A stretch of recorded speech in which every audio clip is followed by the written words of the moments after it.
Pemirsa, terima kasih Anda masih terus menyaksikan Prime Time Talk. Ini adalah bagian terakhir dari perbincangan kita pada hari ini, membahas mengenai dibalik promosi hakim yang memutus perkara Ahok. Saya kembali lagi ke Pak Suhadi untuk memberikan closing statement. Pak Suhadi, silakan kemudian memberikan pernyataan penutup Bapak untuk meyakinkan lagi publik satu kali lagi, Pak Suhadi, untuk menjelaskan bahwa memang benar-benar tidak ada hubungannya antara mutasi promosi dengan vonis yang dibacakan 2 tahun penjara kepada Gubernur nonaktif DKI Jakarta Basuki Cahayapurnama. Ya, saya perlu jelaskan bahwa sikap Mahkamah Agung promosi dan mutasi itu tidak ada hubungannya dengan perkara yang mengadili Pak Ahok. Itu sudah terencana sesuai dengan SOP yang ada di Mahkamah Agung.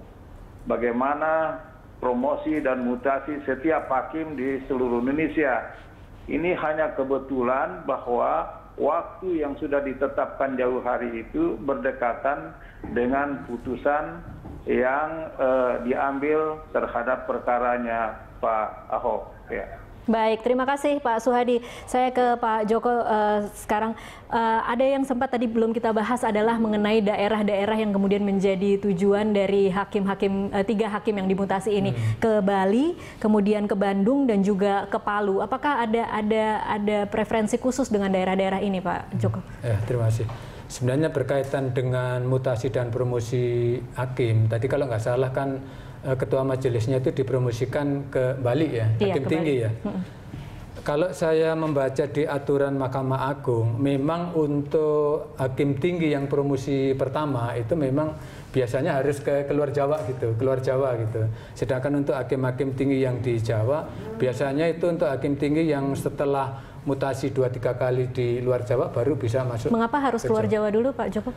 Ya, kemungkinan pertimbangan Mahkamah Agung ini menurut pemikiran saya, barangkali kan hakim tinggi ini kan baru pertama kali diangkat. Artinya kalau nanti ditempatkan di Jawa ini, apalagi yang di kelas 1 Agustus itu kan secara kualitas perkaranya kan perkara yang menonjol dan berat ya.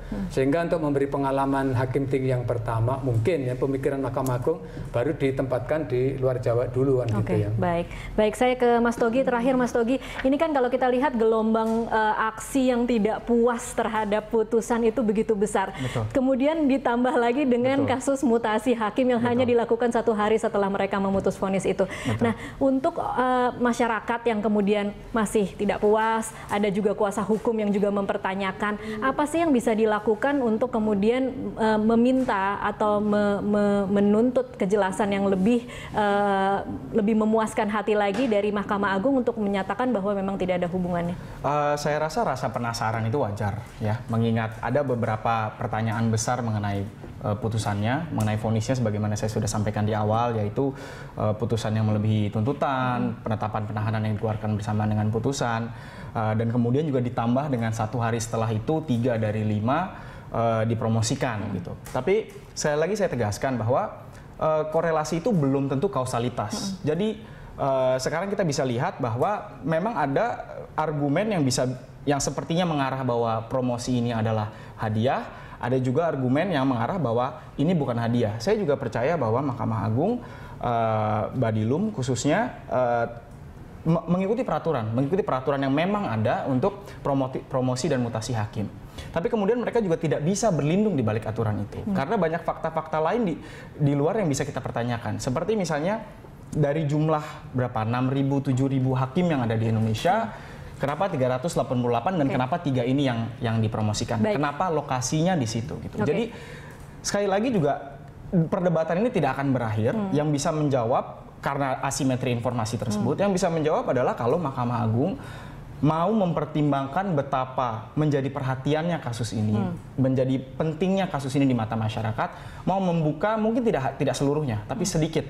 Mengenai bahwa ya memang promosi dan mutasi ini tidak ada hubungannya memang karena ketiga hakim ini berprestasi. Karena memang argumen ke arah sana banyak juga. Oke, jadi menurut Anda penting Mahkamah Agung untuk kemudian menanggapi ini sebagai sesuatu yang serius dan dibuka sebagian begitu, hanya untuk kemudian memberikan klarifikasi terhadap nama baik MA begitu? Ya, menurut saya penting. Baik, terima kasih Mas Togi dan juga Pak Joko dan Pak Suhadi untuk waktunya bersama kami di Prime Time Talk. Pemirsa, sesaat lagi Anda dapat menyimak Connect 360. Demikianlah Prime Time Talk kali ini. Anda bisa mengirimkan informasi, saran, dan juga masukan kepada kami melalui email di redaksi@berita1.tv atau follow kami via Twitter, Facebook, YouTube, dan juga Instagram. Saya Tasya Lutmila mewakili teman-teman yang bertugas undur diri. Terima kasih dan sampai jumpa.